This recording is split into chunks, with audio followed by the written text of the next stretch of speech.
Hi Ruth, how are you? I'm good, thank you. Can you hear me? Yes. Can you hear me? We can hear you, we can see you. It's lovely. It's always good when technology actually works. So far, so good. Ruth, it's all yours. Great. So let's see if I can actually share my slides. I say that York and what you do in York was the inspiration for all this association. Because the conference in York for me was a pleasure to come every year to York. It was so lovely environment and so inspiring. It was very multidisciplinarity, so it was great. So you played an important role in this reality in Italy.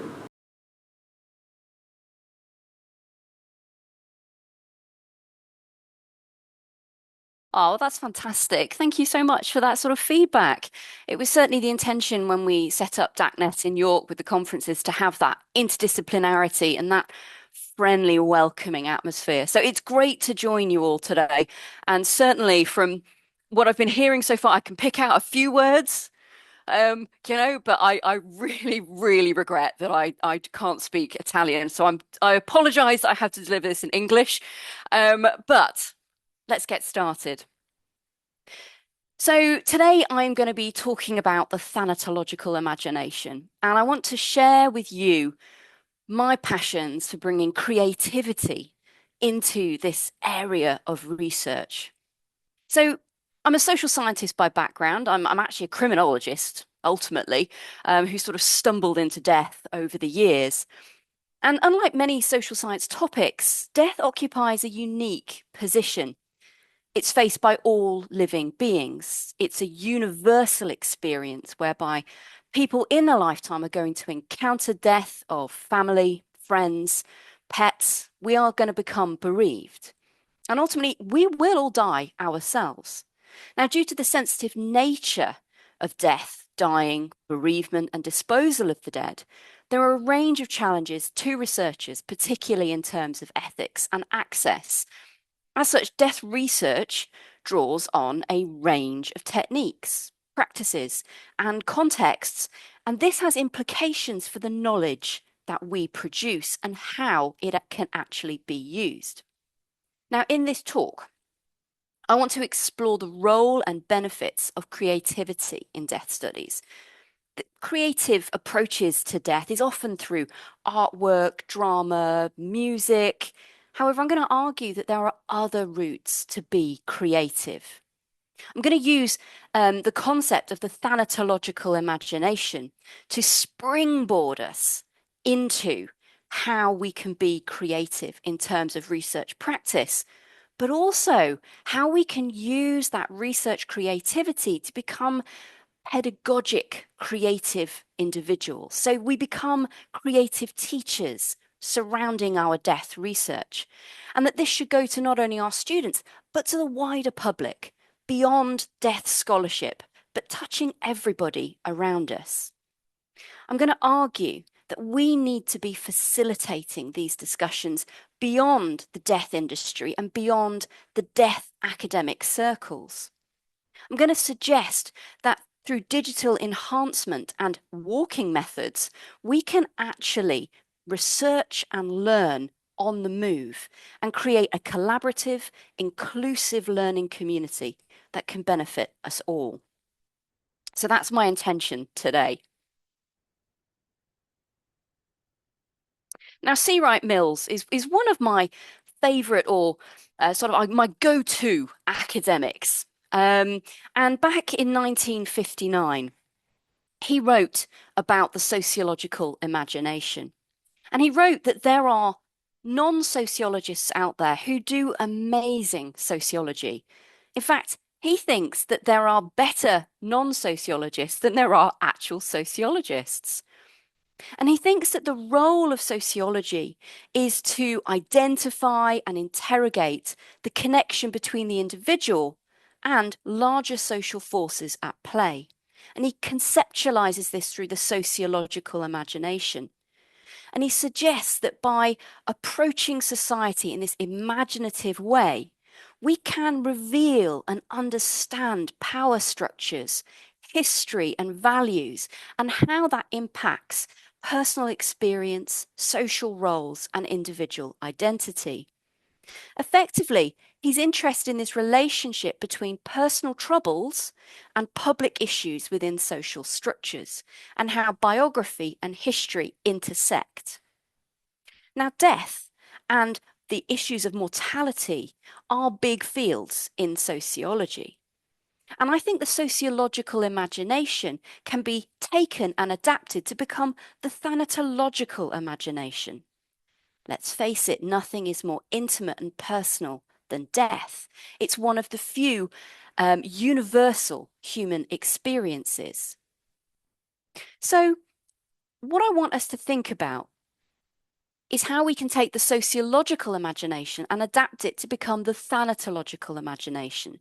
And this is something that I've been working on in more recent years.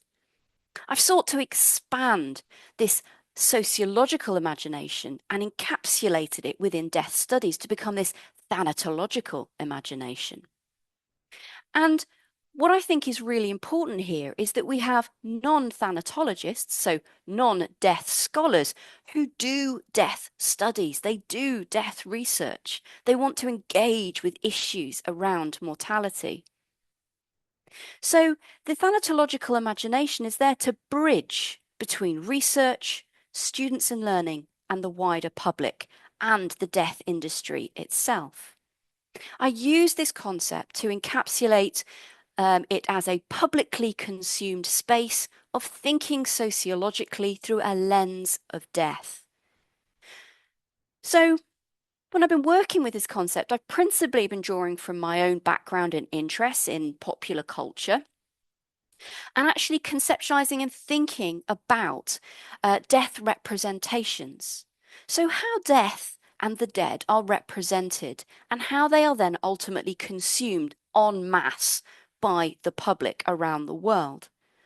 The thanatological imagination allows for consideration of this morbid space that is also entertaining and for fun. This space, these morbid spaces that inspire our imaginations, give us the chance to think about mortality, but often without the full-blown horror or sense of loss that can come with death that we experience in the real world beyond those death representations.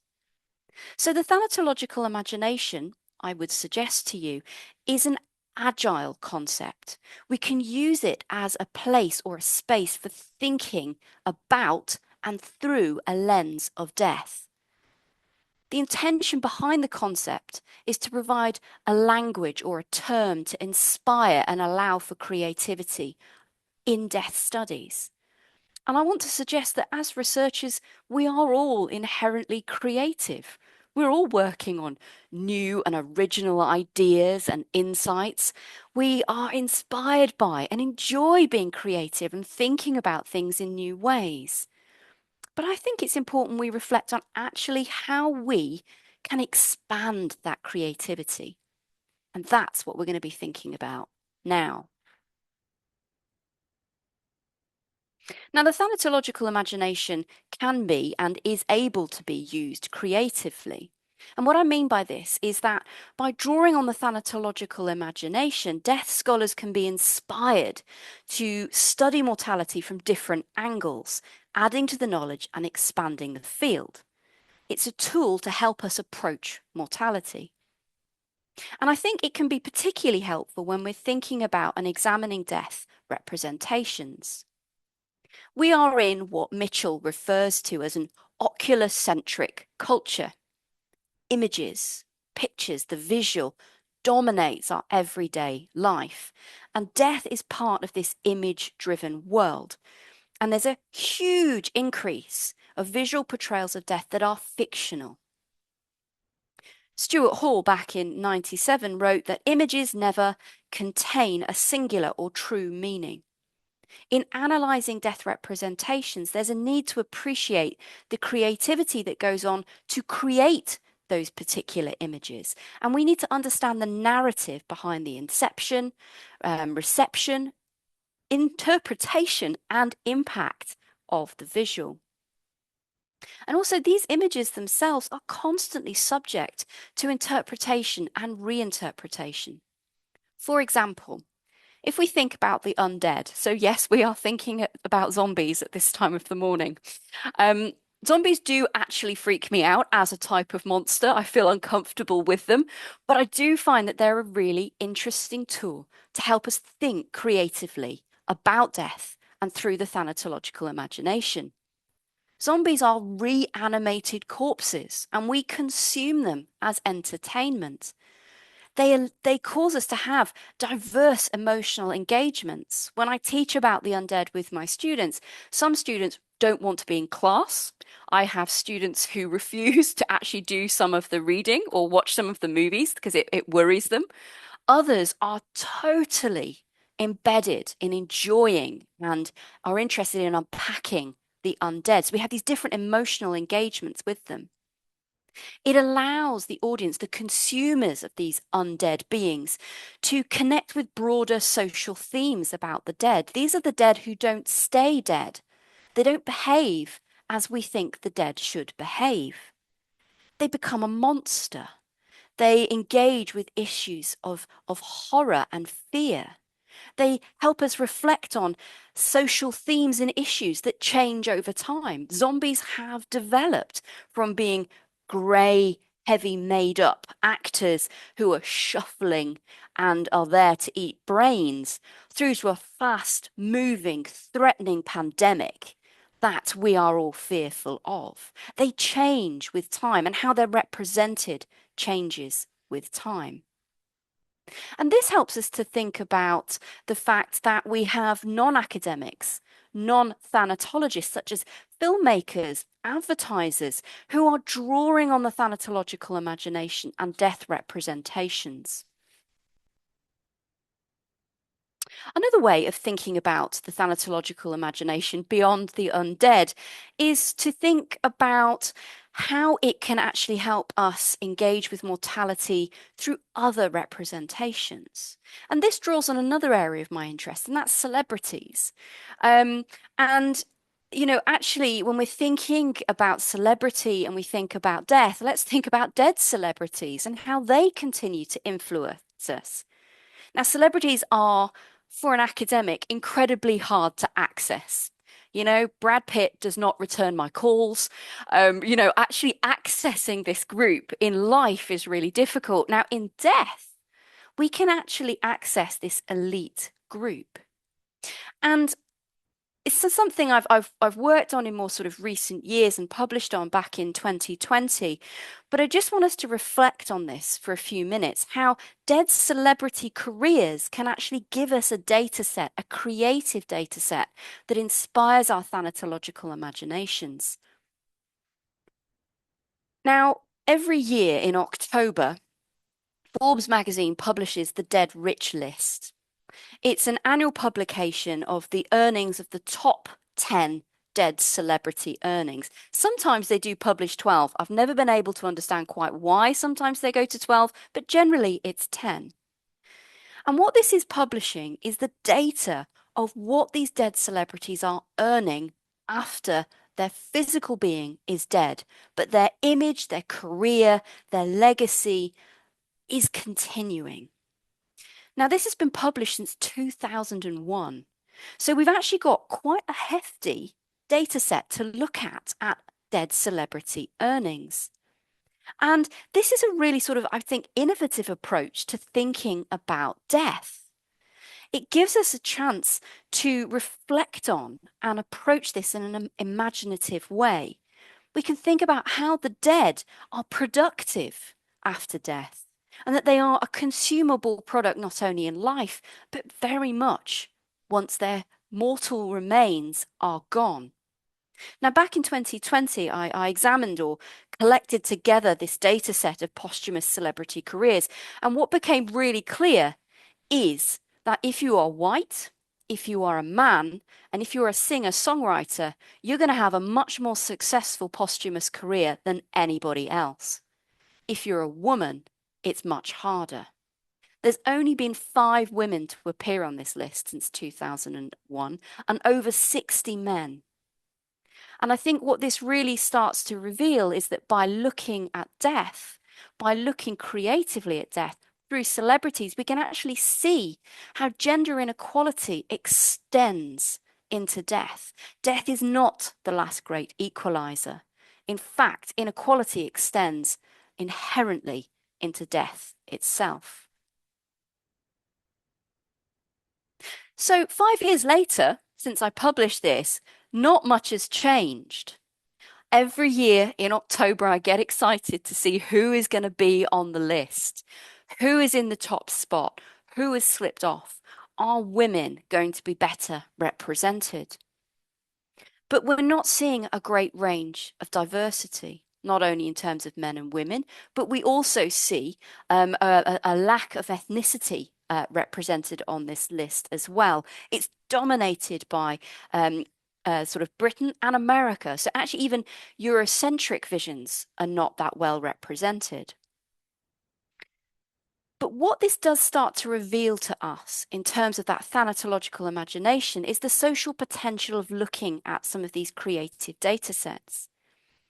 We can see that actually there's a great social potential amongst the dead. We're seeing actually that posthumous careers are now a global commercial enterprise. Back in 2001, a celebrity could earn around 3 million a year. And that was actually James Dean. He was the lowest earner back in 2001. He only earned 3 million and he got in 10th place. The top earner was Elvis with 35 million. By 2024, the lowest earner was 13 million, which was actually Whitney Houston. The top earner is Michael Jackson, earning 600 million in a single year, which actually has dipped from his peak, which was over $800 million in a single year. Now, this is really showing that actually celebrities are not limited by death, that there is now a whole new commercial enterprise. You can have agents for the dead. There are legal protections for the dead. New products are still being produced. Elvis is still producing new music. We are seeing stage and film performances that are new and unique. It seems that being dead, you don't get to rest in peace. You have no excuse as a high-profile celebrity. You have to continue to be productive. So this gets us thinking about how we can again think creatively about this, and again thinking some more about that social potential of death with these dead celebrities. And what has emerged from this for me as a researcher has been to think about some of the ethical, moral and legal issues that are emerging in this particular space. That those who labour after death, do they have a say? Where is consent? Where are protections? There's been extensive legal battles about intellectual property amongst the living, but we see this amongst the dead as well. There's been extensive legal battles over who owns Marilyn Monroe. Jimi Hendrix's family have fought lawyers and each other over who controls Jimi Hendrix in death. This has all been about money.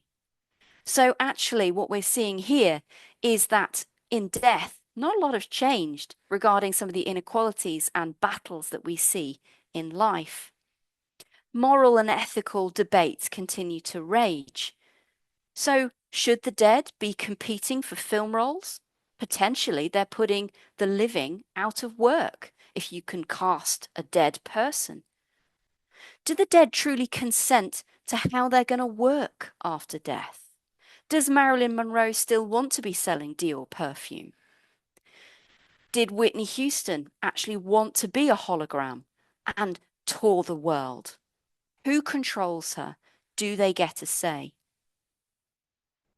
Now, something that we are starting to see is people are getting a bit savvy about their posthumous careers.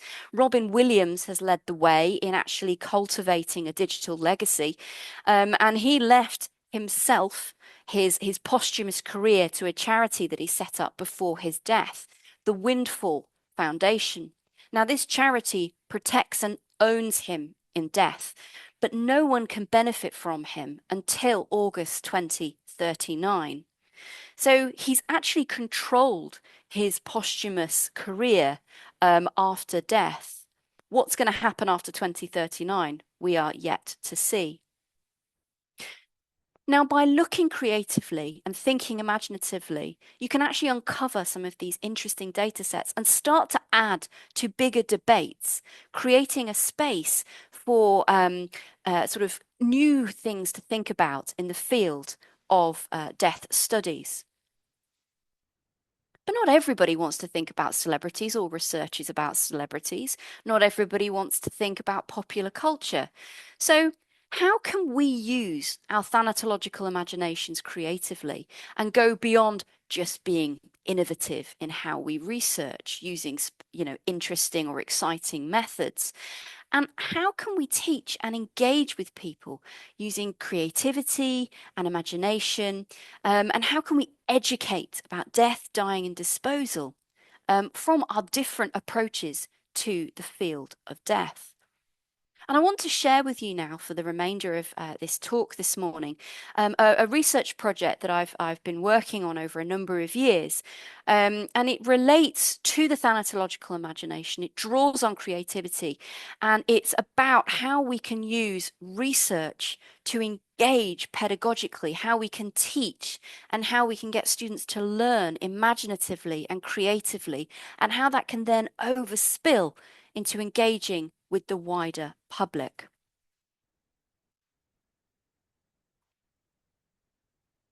Now, I use the thanatological imagination as a way to go beyond just being creative in terms of data and how data is gathered, which is what I've already started to illustrate. I think the thanatological imagination can go further. This concept can be used to think about how we teach and how people learn about death and mortality more broadly. Now, Stuart Hall asserted that ideas of creativity hold importance, that creativity can allow for emergent forms of dissemination that can go beyond traditional academic outputs. Now, I agree with Hall, and I think it's fantastic when we can go beyond traditional outputs like books and journal articles. Let's think about how else we can share our incredible and exciting research. And I want to use my case study of the York Death and Culture Walk, which is an imaginative thanatological space that I think allows us to think sociologically through a lens of death. And I've drawn on a range of walking methods and digital technology to allow for learning on the move. And in turn, how that has actually allowed for collaboration and inclusive research and an inclusive and collaborative learning community. So what is this York Death and Culture Walk? And although I'm using the city of York here in the UK as an example, this has been now applied to sort of other cities, but we will come back to that in a minute. The York Death and Culture Walk, which I'll refer to as the DAC Walk, was launched back in 2019, so just before the pandemic really kicked off. And it entails a digitally enhanced, self-guided walk around the city of York. There are 9 stopping points on the walking route where walkers can stop and listen to a range of podcasts covering death issues relating to the site or covering key debates that I think it's really important people contemplate. There's a website, and through this you can engage with and listen to those podcasts, or you can also download them through SoundCloud. Now, I'm hoping this is going to work. I have checked it this morning, but who knows when things go live. I'm going to play one of the short podcasts now. It's just 3 minutes long, but just so that you can get a feel for how it's been constructed and actually what we sort of engage with on this particular walking route. Now, you listen to this particular short podcast when you stand on the Ouse Bridge. Now, the River Ouse is one of the 2 rivers that goes through York, and the Ouse Bridge is particularly interesting for the number of things that have happened on it. It's had prisons on it, and we've executed people on it. There have been miracles on it. It's one of these amazingly historical bridges. But what we're going to focus on here is a short podcast around the role of religion, the Catholic faith, persecution and punishment. And it focuses on Margaret Clitheroe, who has become a saint following her death. So I'm just going to play this now. Hopefully it will work.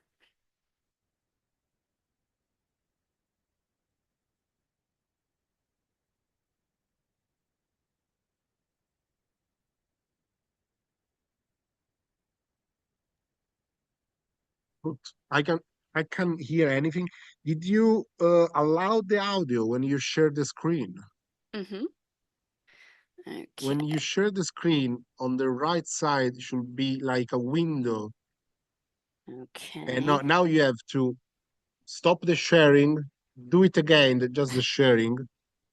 Oh, And when golly. you, it's not, when you choose the screen you want to share on the right side, it's going to ask you allowed sound sharing or something similar. Sound. Share sound. Let's give this a go.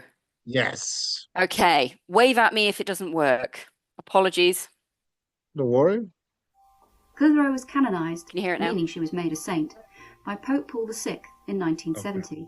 Okay. Often referred to as the Pearl of York, Margaret was a convert to Catholicism, a butcher's wife, and a mother to 3 children. The Ouse Bridge was a site of particular importance to Margaret's life. John Morris, a church historian, notes that prior to her execution on the bridge, she would travel from her home on the Shambles barefoot to the Tyburn, now the York Racecourse, to pray under the blood-soaked gallows for the souls of those executed. On 2 separate occasions, in March 1586, Clitheroe refused to plead to an indictment under the Statute of 1585, which made the harbouring of a Catholic seminary priest a felony. Her refusal to plead to her crimes and observe the proceedings of the court led to her being sanctioned for her actions. In such cases, the penalty was pressing to death. Thomas Mush, her contemporary and biographer, recalls the judge's verdict, stating that, "Then the judge said, 'If you will not put your cause to the country, this must be your judgment. You must return from whence you came, and there in the lowest part of the prison be stripped naked, laid on your back next to the ground, and as much weight laid upon you as you are able to bear, and so continue 3 days without any food, except a little barley bread and puddle water, and the 3rd day to be pressed to death, your hands and feet tied to posts, and a sharp stone under your back.'" Margaret's body was left outside for 6 hours before being moved. It was first buried near a dung pile. However, 6 weeks after being buried, a group of Catholics secretly moved her corpse. They cleaned and blessed the body before apparently embarking on a long journey with her on horseback. It is unknown where the body was finally laid to rest, but her hand was removed and placed in the Bar Convent on Blossom Street near Micklegate, our next stop on the walk.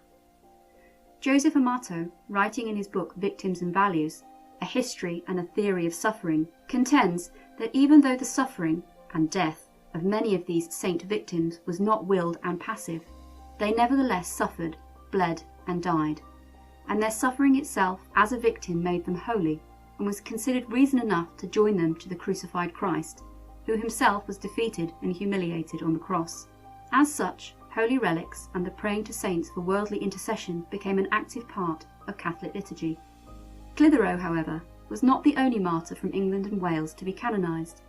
She is part of a collective group known as the 40 Martyrs of England and Wales, who were primarily executed for high treason against the Protestant crown. The primary method of execution in these cases was to be hung, drawn and quartered. However, there are instances where sympathetic members of the crowd intervened, such as when John Payne of Peterborough was hung. People from the crowd hung onto his feet to speed his death, meaning that he would be spared the agony of being disemboweled, emasculated, beheaded and quartered.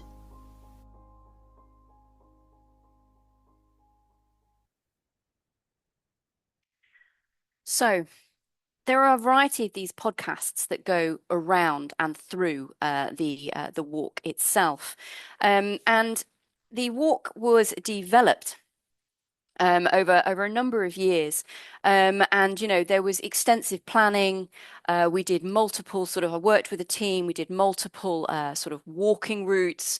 At one point, we were walking for about 6 hours. We decided that was probably a bit long for the average person. So actually trying to select the stories, the histories as part of this walk was really hard work, actually, because there's so many stories to tell that relate to the big issues surrounding mortality. We did a launch that involved a public lecture. We had an exhibition. We made a short film. But the key for this walk to showcase research has been this connection of actually how do we inspire other people's thanatological imaginations. And so it's actually now embedded in a 3rd-year module for our undergraduates. And I'm going to talk a little bit more about that in a minute.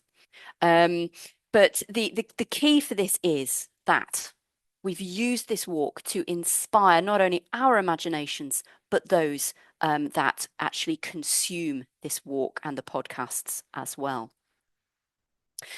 Notably, although I'm not going to dwell on it in a lot of detail, we've actually got a number of other walks as well that we've developed in York. A crime walk, because we found that there were so many stories, we couldn't fit them into a single podcasted walk. So we have a crime walk and we have a sociological imagination walk as well. And, again, we've embedded those in our teaching. So the thanatological imagination has then gone on and has inspired the sort of chronological imagination and the sociological imagination more broadly as well. So this is me and the team that developed the walk, and something that really drove this research project as we were working with our sort of imaginations and trying to think incredibly creatively.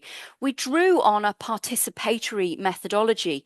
We really wanted to function as a collective, as a team, to share ideas. So we actually we had undergraduates, we had postgraduates, we had people from the heritage sector and sort of local museums, as well as academics. And we really were focused on this critical recovery of history surrounding death and dying, and that we wanted to engage with this in understandable and meaningful ways. And we wanted to be inclusive.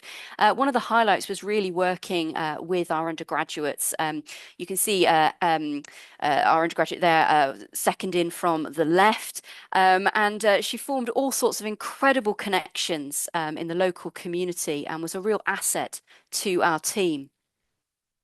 So in developing the thanatological imagination and these digitally enhanced walks, we wanted to make sure that it was participatory for us as a team, as well as participatory for the walkers who ultimately did the walk. So why should we bother developing this walk? Well, there is this drive to not only do creative research, but to showcase and share that in an imaginative and creative way. And, walking methods are long established, particularly in anthropology. But I think, death studies, perhaps we haven't seized on this as a sort of a way forwards. And so the idea was to actually draw on those mobile methods to engage people with research that's out there, and really get individuals who are doing the walk to engage in a sensory way. And actually, when you do the walk, and when I've done some guided tours, or when I've sent students out in groups to do this walk, or when members of the public have done this, the feedback that we get is their memories are really enhanced and they engage with the material because of where they're stood. The smells, the sounds, the bustle of people, the fact that they are surrounded by crowds going through York. We have lots of tourists in York, and people are walking past things that they're not aware actually have deep historical sort of stories that are actually in York itself. So this is about communicating research and getting people inspired. So another key factor for the development of this particular walk was to make sure that we were going beyond walking as just entertainment. York has a huge number of ghost tours that are very much there for entertainment purposes. We wanted to make sure that this wasn't just about entertainment. This is about showcasing research and history, and getting it to be accessed in a way that helps people who are perhaps not scholars to still engage with theory and concepts and understanding about contemporary and historical issues. We wanted to go beyond what walking tours have already achieved. And a lot of walking tours, certainly in the UK, are in person and they are led by a guide. We wanted to have something that had much greater flexibility. We wanted to go beyond spectacularizing the sort of stories surrounding death, and we wanted to draw on Debord's work around psychogeography, whereby we wanted walkers to engage their emotions and have their behavior affected by the geographical environment in which they're engaging with the issues that they are listening to through podcasts. And to do this, we really needed that digital technology, and actually to draw on embodied learning, that experience of being in a space and place can really help us to learn. Now, walking is an embodied act. We are moving.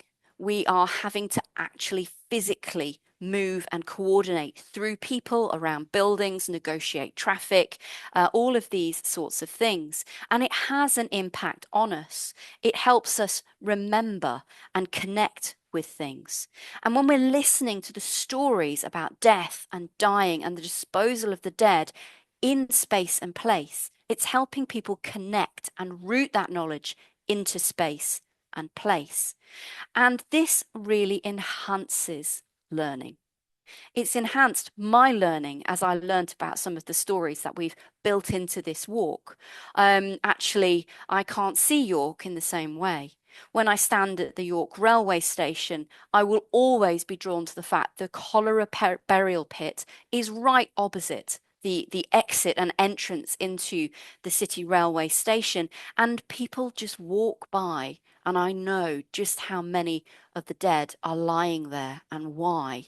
It's changed that space and place for me forever.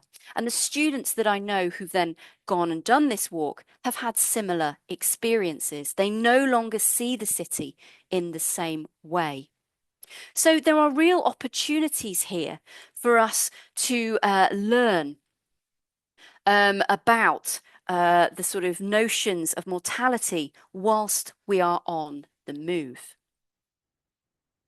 So mobile learning, creativity, the thanatological imagination, I think you can pull these together. Using digitally enhanced walking as mobile learning has the benefit of encouraging creativity in teaching, as opposed to just being creative in our research. And digitally enhanced walking as this sort of teaching method allows us to teach creativity, whereby we can integrate imaginative approaches to learning and teaching, but it helps us to teach for creativity. Students actually can develop their own creative abilities as a result. So this is a key to harnessing not just a passion for knowledge, but cultivating this thanatological imagination for all. So what are the benefits of this thanatological imagination on the move? I want to suggest there are two key benefits. One is the impact that it has on students as learners, but then also the beyond students impact. And there's distinct impacts on both groups. So let's think about students. The Death and Culture Walk, the DAC walk, is embedded on a third year module, Morbidity, Culture and Corpses. Just the title seems to attract a lot of students to want to do this module. They feel that it's slightly daring, that there's often a perception that talking about death is taboo. I would challenge that, of course, as a death scholar. I think we talk about it quite a lot, but the students want to do it because they feel like they're slightly naughty by signing up for it. And we get them to do the DAC walk. It's part of it is their actual formative work. So we get them doing the walk. They have to do the podcasted walk. They can do it on their own. They could take flatmates. They can take family members. We've seen them do that before. We've seen them take parents with them. We have seen them go sort of in groups actually from the module itself as well. They have to do a short reflection on listening to the podcast. Which podcast did they enjoy? What did they learn from it? And then ultimately their assessment is they have to do their own podcast. So you've listened to one of the podcasts that we recorded, that was about 3 minutes long. They've got 10 minutes and they have to draw on material from the module that is research rooted. So they get to draw on what they are interested in and make connections to theories, and not just draw on the history of York, but actually update this and relate to contemporary themes as well. Now, what this really does is it helps them to learn and think about death research, but to then get them to articulate it in an accessible way. And they have to talk ethically as well. It's part of our assessment criteria to get them thinking about how they are talking respectfully in this particular field.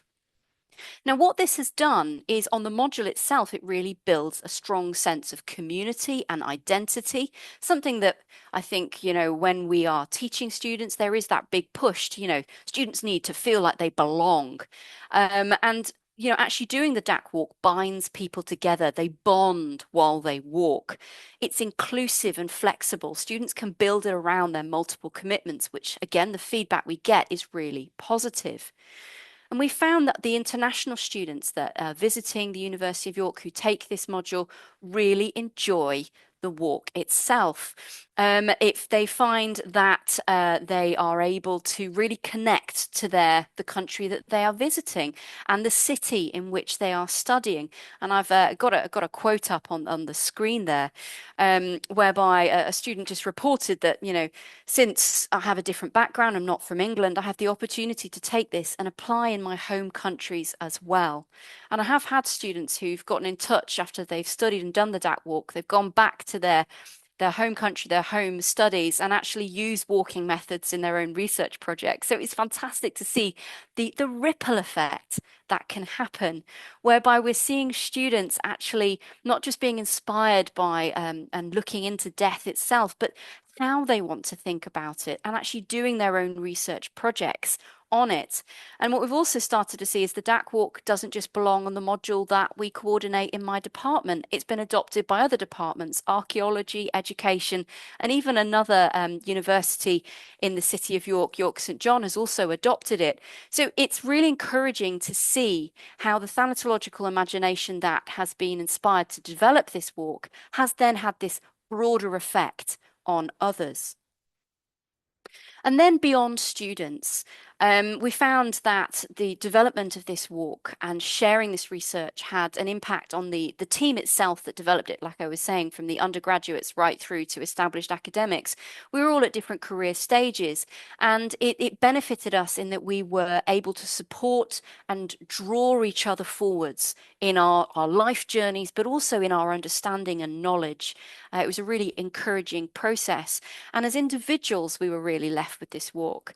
The team have all dispersed now. They're all in different places around the world, and yet we still stay in touch and we still talk about this as a process. It's had a long-term effect on us.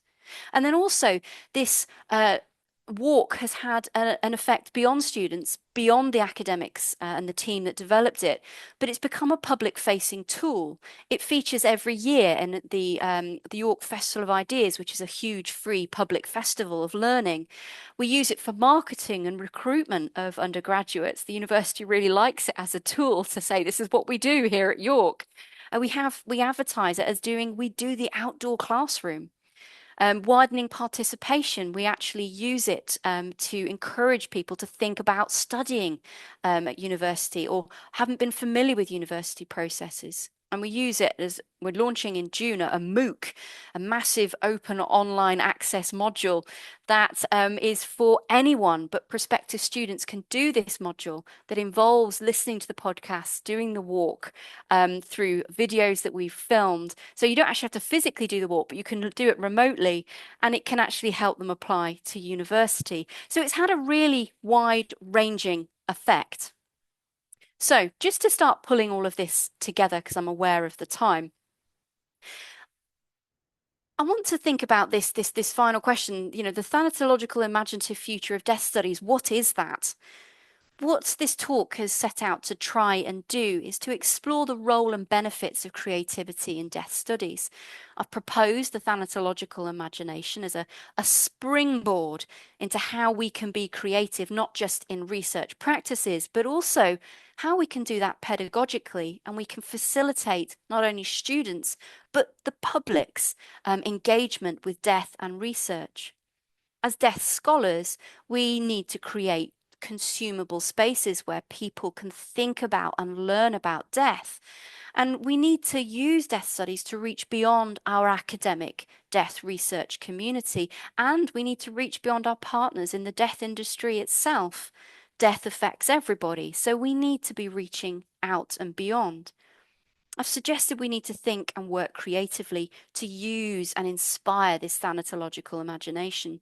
And I've spent some time today proposing not just the thanatological imagination, but also how my work on the undead and dead celebrities are ways of doing research creatively, but then thinking about digitally enhanced walking and how this can help us do research and then share research and teach whilst on the move, and the benefits that this can bring to us as researchers, but also students and the public.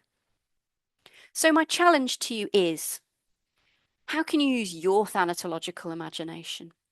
How can you be creative in your approach to your death research? How can you share your research with students and beyond, or beyond getting them just to read your publications, which is always a good thing, but how can we get them to do even more? And how can we inspire and impact the public themselves? The future of death studies is not just about adding to the volume of research that exists, but it's about how and with whom we want to share this knowledge. So I'm open to questions, reflections, and comments. Thank you. Inspiring. When I was a student in Rome, I was doing music, and I had a course on anthropology of music.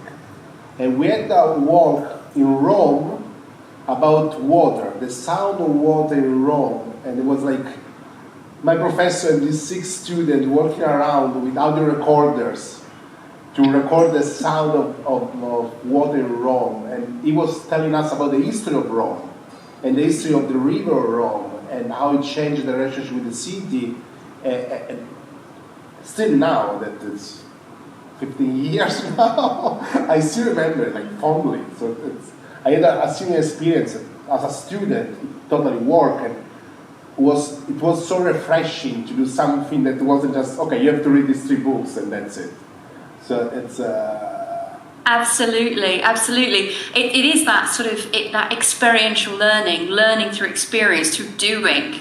And if you're an archaeology student, you can go out on digs and dig things up. It binds people together, and it's a really great learning experience. But when so much of our knowledge is written, it's how can we go beyond that? And I think for me that was the big sort of challenge that sort of led to all of this. Shall I stop sharing my screen? Would that be helpful, or shall I leave it up? Yeah, the same. Okay, we already have a question. Go, Richard. Ruth, thank you. Do you want to come here or you want to be louder? Because I don't know how well she can hear you. Yeah, I couldn't hear that. Yeah. Just a second. Richard is also from England. Okay. And the York graduate. Ah, York graduates. Okay. All yours. Hi, Ruth. Hello. I am now a funeral celebrant, a humanist funeral celebrant, and a trainer of humanist funeral celebrants. And I found your talk extremely, not provocative is the wrong word, stimulating. And it's allowed me to think about a number of things. However, given that my experience, not as an academic, but as someone who is actually working with death on a day-to-day basis, I wonder whether it could be even more productive to underline throughout a difference which is extremely important to me between death and dying. They are not the same. Great. No, I totally agree. Sì, okay, easy. I'm just going to summarize that in Italian. Yeah. Wow, go for it. Ho detto semplicemente che ho trovato quello che Ruth ha detto estremamente stimolante, ma da celebrante laico per i funerali mi chiedo se potesse essere molto produttivo di ulteriori riflessioni se facessimo una differenza, se facesse anche lei una differenza ovunque tra la morte e il morire. Just one thing, for the people on Zoom, per le persone online su Zoom ho fatto un riassunto in diretta, poi se voi ne possiamo parlare dopo, però se avete domande anche in italiano, questo per le persone in Zoom, le possiamo tranquillamente tradurre. Go Ruth, all yours. Okay, thank you. I think it's a really good point. And certainly on the DAC walk, we cover those sorts of issues, the issue of what is death, but also that difference to what is dying and how and why that is significant. And certainly I think with something like the sort of walking methods, it's a chance to explore and think about and reflect on those sorts of differences that go within the sort of the study of sort of mortality. There are lots of throwaway, almost public wisdoms, things that people think are just understood by everybody, that death is taboo, that we don't talk about death. Things like that get thrown around a lot, but actually we do talk about death, and actually the notion of dying is something that it affects so many of us, and it's something that is in open discussion in a number of places. And so I suppose the idea of learning on the move is to explore those sorts of differences and issues. And one of the great things actually about the DAC walk that we didn't do for the York crime walk was that on the DAC walk we have individual short podcasts. Now we can add to that as we go forward. So if we identify a knowledge gap, we just record another podcast. And actually a reflection on that notion of death and dying could be a really good one. So that's a note I will make to myself. Veloce, thank you. Traduzione velocissima. Sì, in parte ci abbiamo pensato, il discorso, già fare queste esperienze di camminata in città a parlare della morte spinge anche a pensare al morire, che sì, c'è la differenza tra la morte e il morire. E poi lei faceva un piccolo, che fa loro fanno 3 camminate, questa è sui crimini a York e questo, essendo molto più cruente, cercheremo di portare le riflessioni sul morire in questa parte. Domande? Other question? If you have a question on Zoom, please raise your hand. Okay. You can add sì, vedi qua. A comment. Okay. More a comment than a question. That's fine. In inglese per Ruth? Poi fai la traduzione. Sì. Oppure quando ti viene più sereno. Ma in inglese, ma poi si capisce. Hi Ruth, thank you for your talk. I don't have a question, but just to report my experience. I am an anthropologist and I researched about Cairo City of the Dead. For 10 years I lived there. And after research, I developed walks in the City of the Dead, and also in order to to spread my research results.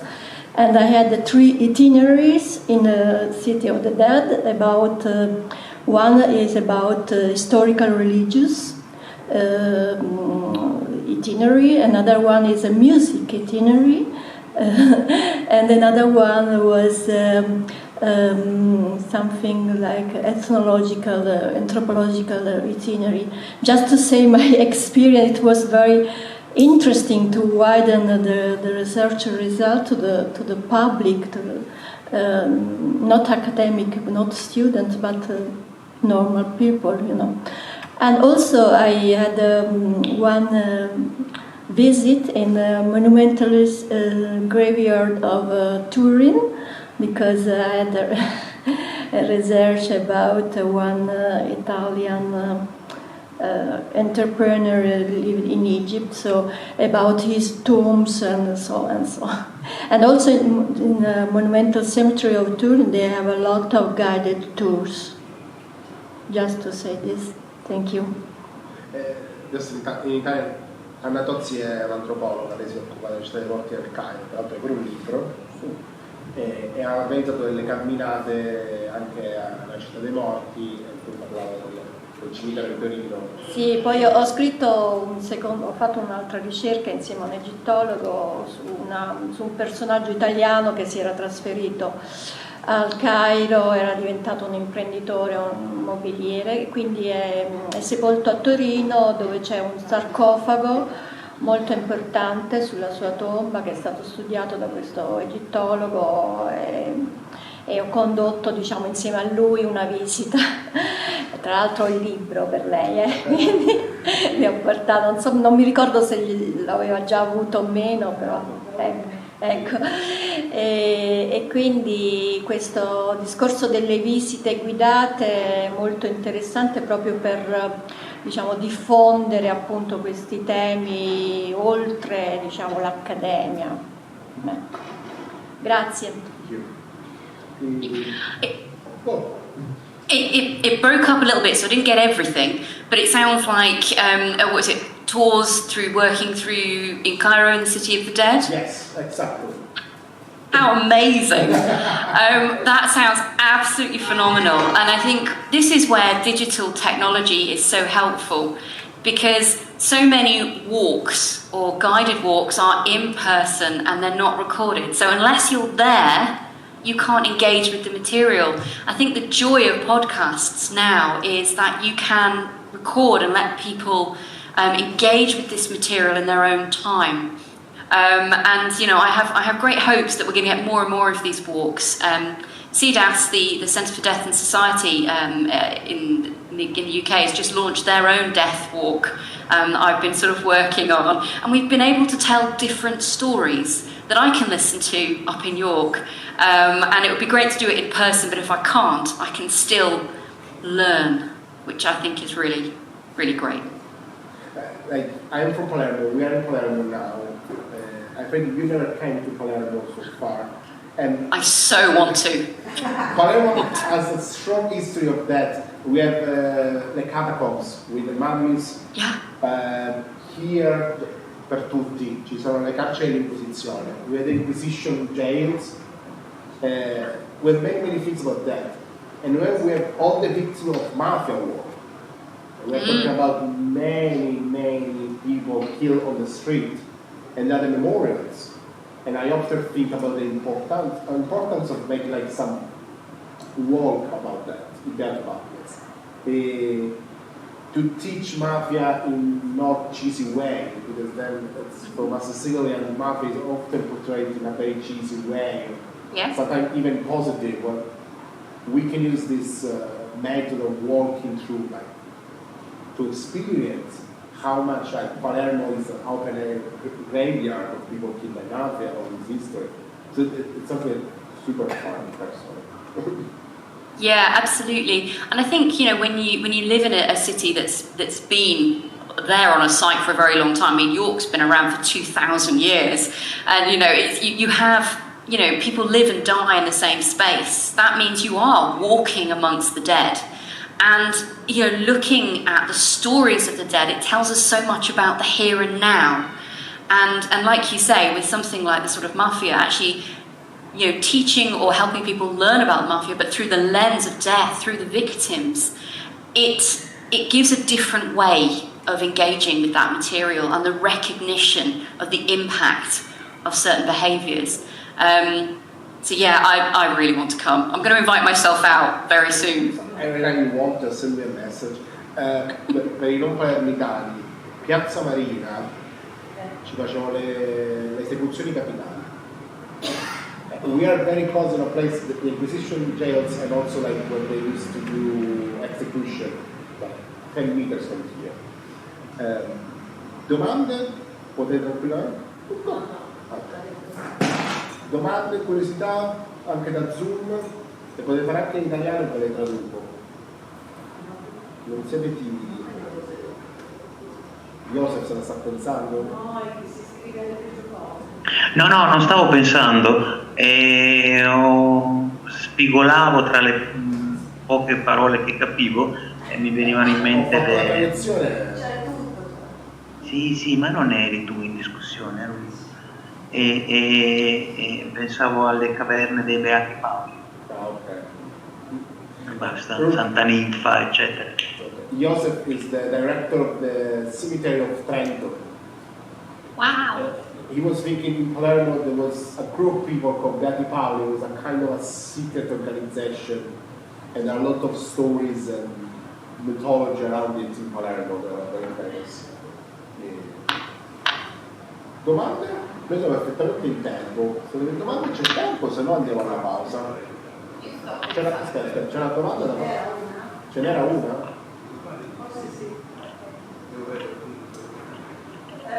Dove la vedete? Subito sopra Joseph. Queste qua non le ho scritte io. Sono le domande finali di... No, perché interrogativi. Forse lo penso. Web question.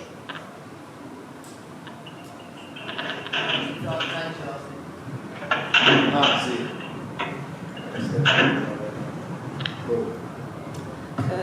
Maybe I lost it, but hello, I'm Elisa Sirianni. I'm here to present Da Vivi. Sometimes it's gonna happen. I don't know when. Okay. Sorry, I don't know how many inhabitants has York, and I would like to know more or less how many people participate to this experience. The relation with that in your country is quite different, I suppose, from how we live it in Italy, and so I'm curious in terms of participation.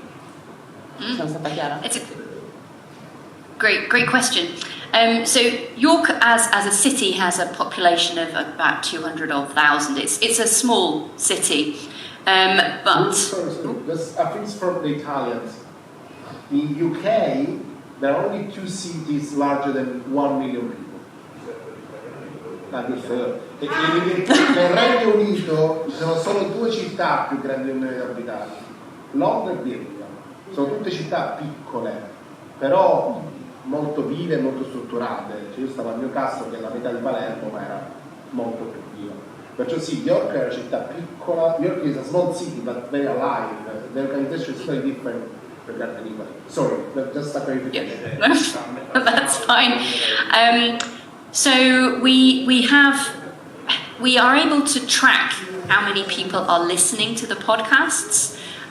So we find some podcasts are more popular than others. So we are up in sort of 2,000-3,000 sort of downloads, which, you know, it's still a relatively small project, but we have quite good sort of listening, quite good downloading, and we have a number of hundred students who take the module and who actually have to do the sort of the walk and the podcast. So it's you know, for a self-guiding walk, it's doing really well.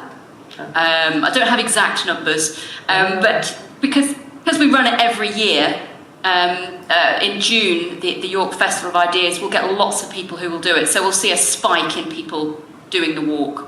Okay, thank you. Oh, go Ilaria.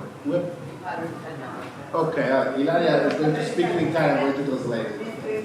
Okay, that's fine. Grazie Ruth. Allora ho pensato subito a quanto siamo poco curiosi, no, delle nostre città, e quindi è una cosa, una bellissima cosa questo progetto, e mi sono chiesta quanto fuori dall'università questo progetto vada rispetto al turismo. Cioè io immediatamente mi sono immaginata il link del podcast in una Lonely Planet, per dire, no? In una guida turistica, e quindi mi chiedevo quanto, non so, mi sembra una cosa bellissima, no? Anche da proporre in generale per tutti. First of all, thank you. And she was thinking about how not curious we are about our own cities. We just live through it. But the question was, what is the relationship between this project and the tourism? Like, is it well integrated in the tourist offer of the city? It's like, how much beyond academia is going? How much tourism I experience? Because York is a very touristic city, beyond Harry Potter stuff. Cioè, se esiste proprio una linea di turismo per questo, no? Noi potremmo, cioè, noi noi siamo questo, no? Quindi yeah, there's a kind of specific of tourist style related to this kind of experience. Absolutely, it's a great question, thank you. Yeah, so when we get our students to do it, they become dark tourists, that's the intention, and get them to reflect on the city as a tourist. They have to get into that role. But we have had a few bumps of difficulties getting into the sort of tourist trade in York, but we do have leaflets of the map with all the information, and we do put these in tourist offices. So people are picking up the sort of marketing for the dead walk, the death walk. So again, it is slowly attracting attention. It's a slow process, but there are tourists who want it. They don't just want entertainment; they want to learn. So it's sort of appealing to a particular type of tourist. Thank you. Però capito? Sì, però. Sì, ci stiamo lavorando, non è sempre facile, avuto dei piccoli problemi, però piano piano sta andando, sta crescendo, poi i turisti c'è tutto un filone del dark tourism. Sì, a Torino. We have some people here from Turin, it's in the north of Italy. Mm-hmm. There are 3 magic cities in Italy, like magic, like real magic. One is Turin, Palermo, and Naples. Yes, and Turin is very famous about this relationship between dark and magic, and I think Turin is the center of that studies in Italy, and there is a huge center of cremation that in Italy is not very common, so it's okay. Yeah, okay, was famous for black magic, Turin. Like, usually, Palermo, Naples, and Turin, but Turin especially, somebody calls like the satanistic city. So there's this kind of internal things. And here we have a work of the cemetery of Turin. But of course, Italy has a long history in each city, so this kind of stuff. We could learn a lot from this. York is a huge fan of York. But yes, I don't know how much dark tourism there is in Italy, like organized dark tourism in Italy. Maybe a lot. They say a lot of dark tourism. More in the north than the south. More in the north. In Italy, there's a huge difference about these topics between north and south. The south of that topic, we are more scaramantic. We don't talk about that in the south, so there's this kind of difference. But there is a cultural change in the world. Okay, we have 10 past 11. Now we're going to have, okay. Sono alle 11:10, facciamo 20 minuti di pausa e ricominciamo con bereaved gelati. Ruth, thank you so much. It was a pleasure. Thank you. It's been wonderful. Thank you for some great questions and comments, and I really appreciate being able to share my ideas this morning, so thank you. Renata, you're not the director of the tour. No. Renata is anyway, she's a very powerful person in the cemetery of Turin. She said, they are waiting for you in Turin if you want. Oh, fantastic. I'm on my way. If you come to Italy, I can give you contact to, I think, all cemeteries in all Italy, so just make a call. That would be amazing. I'll be in touch. Anytime you want. Okay, see you soon. Thank you very much. Bye-bye. Bye.